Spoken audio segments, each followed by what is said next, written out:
안녕하십니까. 학립논술 조연경 강사입니다. 네, 오늘은 학립논술 설명회 AS를 해보려고 합니다. 지난 1월 27일에 있었던 인문 논술 설명회에 대한 보강이라고 보시면 될 것 같습니다. 그날 설명회 이후에 학부모님과 상담을 여러 차례 진행을 했는데요. 학부모님들을 만나는 과정 안에서 학부모님들이 이제 개인에 따라서 논술 전형에 대한 이해도가 좀 차이가 있다는 걸 확인했습니다. 그래서 적어도 저희 설명회를 다녀가신 학부모님들이라면 인문 논술에 대한 개괄적인 내용은 잘 알고 계십사 해서 이 영상을 촬영하게 되었습니다. 그리고 우리 학생들 중에서는 이미 논술 전형의 중요성을 충분히 알고 있지만 아직 실천하지 못한 학생들도 있는 줄로 압니다. 그 학생들에게 오늘 이 영상이 실천 버튼이 될 수 있기를 바라는 마음입니다. 오늘 그 영상의 순서는 인문 논술 전형 방식에 대한 간단한 핵심 정리 소개, 그리고 학생들 등급별 논술 전형 활용 방식에 대한 소개, 그리고 남은 10개월 동안 논술 전형을 어떻게 준비해야 될지에 대한 얘기, 요렇게 될 것 같습니다. 자, 그럼 다음 화면을 좀 봐주시겠습니까? 네, 제가 이렇게 간단히 좀 정리를 해봤습니다. 논술 전형은 지금 제가 화면에 놓은 이 정도 내용으로 다 수렴이 될 것 같거든요. 올해 2023 논술은. 우선 최저 조건부터 얘기를 해보겠습니다. 아시겠지만 아무리 논술에 대해서 잘 모르는 학부모님이라고 학생들이라고 하더라도 수능 최저 조건이 있는 학교가 있다는 거는 알고 계실 거예요. 그래서 수능 최저 조건 확인이 먼저 필요하다는 얘기를 좀 드리고 싶고요. 최저 조건이 있는 학교들 중에서는 지금 제가 화면에 놓은 것처럼 네, 이렇게 세계합 5에서 7에 해당되는 상위권 학교들이 있습니다. 이 학교들은 주로 성대, 서강대, 중대, 이대 정도 생각하시면 될 것 같고요. 두 개 합 4, 5에 해당되는 중위권 학교들도 있죠. 이 학교들은 주로 동대, 외대, 그리고 뭐 건대, 세종대, 숭실대, 경희대, 뭐 숙대 이렇게 생각하시면 될 것 같습니다. 그리고 두 개 합 6, 7에 해당되는 학교들은 성신여대라든지 덕성여대 생각하시면 될 것 같고요. 한 개 영역 3 정도만 되는 학교는 이제 가천대나 서울여대 이렇게 생각하시면 될 것 같습니다. 그래서 여기에 있는 이 네 가지로 대부분의 학교가 다 수렴이 됩니다. 물론 최저 조건이 없는 학교도 있습니다. 상위권 학교로는 연대로부터 그리고 수도권 학교로는 뭐 단국대, 인하대, 아주대 같은 학교들까지 해서 총 수도권 논술 전형이 있는 31개 대학 중에서 12개 학교가 논술 전형 중에 최저 조건이 없는 학교입니다. 이런 거 잘 확인하셔가지고 본인이 적합한 학교를 선택하시면 될 것 같습니다. 여기에 있는 이 스펙트럼 안에 포함되지 않는 학생은 없잖아요. 지금 굉장히 다양한 최저 조건들이 있으니까 그래서 적합한 최저 조건만 확인한다면 얼마든지 논술 전형은 충분히 잘 활용할 수 있다는 점 명심해 주시고요. 그리고 논술 전형의 경우에는 논술 시험 점수만 들어가는 게 아니죠. 네, 학생부도 들어갑니다. 그러면 학생부는 어떻게 반영이 되느냐? 최소 0%에서 많게는 40%까지. 네. 여기서 보시면 지금 최저 조건도 없고 그리고 학생부도 0% 반영하는 학교가 대표적으로 연대이고요. 그리고 대부분의 학교는 0%에서 40%까지 학생부 반영을 하고 있습니다. 네, 그러면 그 학생부도 어떻게 달라지는지 좀 볼게요. 학생부 반영을 한다고 해도 교과만 반영하는 학교도 있고 교과하고 비교과를 모두 반영하는 학교가 있습니다.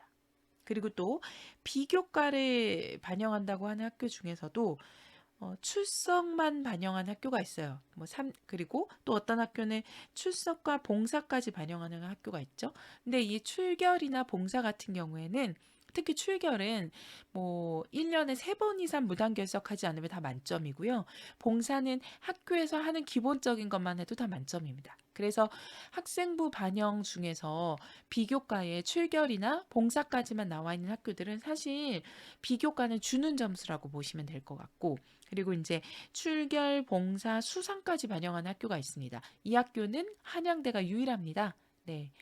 근데 그 학교를 제외한 나머지 학교들은 다 출결 봉사를 거의 기본 점수로 깔아주고 있다는 점을 생각하시면 사실 학생부를 40%까지 반영한 학교가 있다고 하더라도 비교과가 최소 10에서 20%까지는 차지하고 있기 때문에 논술 전형에서 교과는 0%에서 한 20% 정도 반영된다고 보시면 될 것 같습니다. 자, 그러면 교과의 실질 반영률도 좀 생각을 해봐야겠죠? 네. 실질 반영률과 관련된 그 화면은 또 다른 화면입니다. 요걸 한번, 아닙니다. 요 화면을 한번 봐주시겠습니까? 네. 자, 이 화면은 2022학년도 모집 요강을 가지고 제가 재구성한 겁니다. 왜냐하면 2023학년도 시행 계획만 발표된 상태여가지고 2023학년도 수시 모집 요강 확정 발표는 5월에 그때 다 마감이 됩니다. 그때쯤 다시 영상을 찍어서 제가 올려드리도록 하겠습니다. 그래서 이거는 2022학년도 모집 요강을 가지고 제가 2023학년도 시행 계획에 맞게 좀 재구성해 본 겁니다. 아까 말씀드렸던 것처럼 연대라든지 성대 같은 경우에는 지금 논술 100%여가지고요. 내신은 뭐 신경 안 쓰셔도 됩니다. 그리고 한양대 같은 경우는 아까 말씀드렸죠. 출석, 그 다음에 봉사, 그리고 수상 이런 것들 학생부 종합평가를 한다는 사실을 확인할 수 있죠. 네. 지금 이 연대, 성대, 한양대 같은 경우가 조금 특이한 경우이고요. 대부분의 학교들은 지금 여기 나와 있는 서강대라든지 단국대처럼 교과 반영을 합니다. 그쵸? 근데 이제 서강대 경우 한번 봐주시겠습니까? 지금 여기 보시면 논술 전형에서 교과를 10%밖에 반영을 안 해요. 그리고 비교과 10% 같은 경우에 아까 말씀드린 것처럼 출결 정도 반영하기 때문에 깔아주는 점수거든요. 그러면 교과 10%는 어떻게 반영되느냐? 내신 1등급은 10점 만점을 주죠. 그런데 여기 봐주세요. 내신 8등급까지도 거의 점수 차가 없다는 거 보이시죠? 0.3점 차이 납니다. 그쵸? 이 정도면 이제 거의 내신 반영 안 하는 거라고 보셔야 되죠. 이래서 논술 전형에서 내신의 실질 반영률이 낮다고 얘기를 하는 겁니다. 자, 그러면 꼭 저렇게까지 반영 안 하는 학교만 있느냐? 그렇지 않습니다. 또 단국대도 한번 봐주시겠습니까? 네. 단국대 같은 학교를 지금 보시면 교과가 30% 반영이 되죠. 비교과는 전혀 반영을 안 하고 있고요. 근데 그 교과 30%에서도 1등급하고 지금 보시면 여기 한 6등급까지는 거의 점수차 없는 거 보이십니까? 보통 단국대학교 논술 전형에 합격하는 학생들 교과 평균이 한 4등급 대 정도라는 걸 생각해 보시면 4등급하고 6등급 차이도 거의 0.6점 정도밖에 차이가 안 납니다. 지금 근데 이거는 단국대 2022학년도 모집 요강 내용입니다. 그래서 2023학년도 확정 발표 5월에 나면 그때 다시 또 확인하시면 되지만 그동안의 논술 전형에 대한 학교들의 업데이트 내용을 보면 사실 이 작년 내용하고 크게 다르지 않다는 것도 확인하실 수 있을 것 같습니다. 자, 그러면 다시 이 화면을 좀 봐주시겠습니까? 네, 제가 아까 말씀드렸던 거, 논술 실질 반영률, 여기까지 다 확인을 한 거죠. 그러면 논술 전형에 대한 간단 정리는 저희가 지금 다 해본 것 같은데요.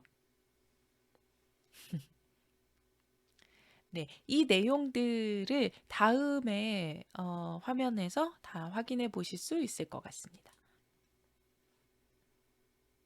제가 아까 말했던 내용들을 학교별로 다 펼쳐놓은 겁니다. 이거를 제가 줄줄이 읽고 있으면 학부모님들이나 학생들이 별로 귀에 들어올 것 같지 않아가지고, 네, 이것은 제가 이렇게 명단으로 보여드리고 있는 거고, 요거는 이제 연대부터 숙대까지 서울 시내 유명 학교들이고, 두 번째 화면 보시면 이건 이제 가천대부터 한양대 에리카까지 수도권 내에 있는 학교까지 다 포함. 그래서 지금 제가 보여드린 두 화면에서는 총 31개, 수도권에서 논술 전형을 발표한 31개 학교의 그 내용들이고요.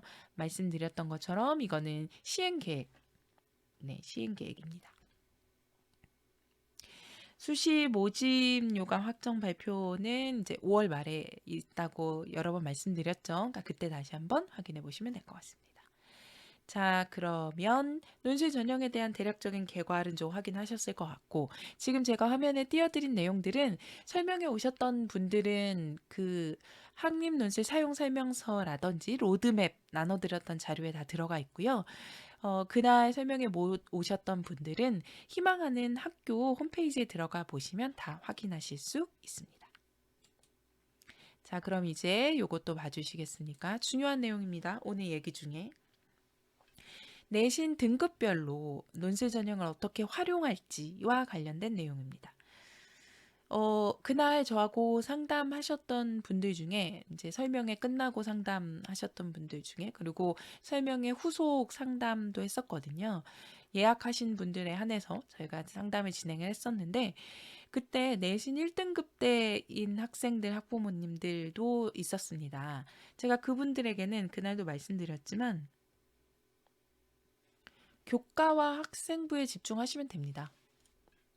네. 어, 1등급 학생들은 네, 교과와 학생부에 집중하시면 돼요. 그게 훨씬 효율적이죠. 그러나 2등급부터 9등급까지 해당되는 학생은 그러지 않겠죠. 그래서 그 학생들은 다 지금 이 화면에 집중해 주셔야 됩니다. 내신 3, 4, 5, 6 여기에 해당되는 학생들은 논술 필수입니다. 뭐 여러 말이 필요가 없어요. 네, 뭐 다른 생각하실 필요 없습니다. 왜냐하면 교과 전형, 비교과 교과 전형이라든지 아니면 학생부 종합 전형으로는 인서울 물론 수도권도 불가능합니다. 그러니까 3, 4, 5, 6등급에 해당되는 학생들은 논술이 필수입니다. 물론 지금 말씀드리는 것은 인문고등학교, 인문계 일반 고등학교 학생들을 전제로 말씀드리는 겁니다. 특목고 학생들은 예외적이니까 그 학생들은 구체적인 상담을 하고 싶으시면 학립논술로 다시 문의 주시면 좋을 것 같습니다. 입시센터나. 자, 그러면 지금 가장 관건이 되는 건 여기 2등급에 해당되는 학생들이에요. 그 학생들이 제일 까다롭습니다. 1등급에 해당되는 학생들은 교과와 학생부 종합전형에 집중하시면 돼요. 비교과가 좀 미흡하면 교과에 집중하시고 비교과가 적절하면 종합전형까지 집중하고 그 다음에 내신 3, 4, 5, 6등급에 해당되는 학생들은 논술에 집중하시면 됩니다. 아까 논술 전형에서 내신의 실질 반영률이 엄청 낮은 거 보이셨죠? 네. 그 다음 2등급인 학생들 한번 얘기를 해봅시다. 네, 이 학생들은 2.5 이내이냐, 2.5 이상이냐, 이거에 따라 좀 달라지죠. 2.5 이내일 경우에는 교과 전형으로 적정을 쓰시고, 종합 전형으로 소신을 쓰시고, 논술로 상향을 쓰시는 게 제일 좋습니다. 물론 이거는 비교과가 잘 준비된 학생들에 한해서의 얘기고요. 또 2.5 이상 되는 학생들은 종합이 적정하고 논술로 소신 향상입니다. 물론 이것도 비교과가 미흡한 학생에게는 해당되지 않습니다. 내신이 2등급대라고 하더라도 비교과가 미흡한 학생들은 논술을 필수적으로 준비하셔야겠죠. 자, 그 다음에 7등급, 8등급 9등급에 해당되는 학생들, 내신 이 정도 해당되는 학생들은 어떡하냐? 이 학생들은 교과도 안 되고 종합도 안 돼요. 논술도 다 지원할 수 있는 건 아닙니다. 논술 100%인 대학 위주로 지원하시면 돼요. 아까 제가 보여드렸던 그 화면 명단들에서 보시면 상위권 학교, 뭐 연대, 한양대 이런 학교들만 논술에서 내신 반영 비율이 적거나 이런 게 아니었죠.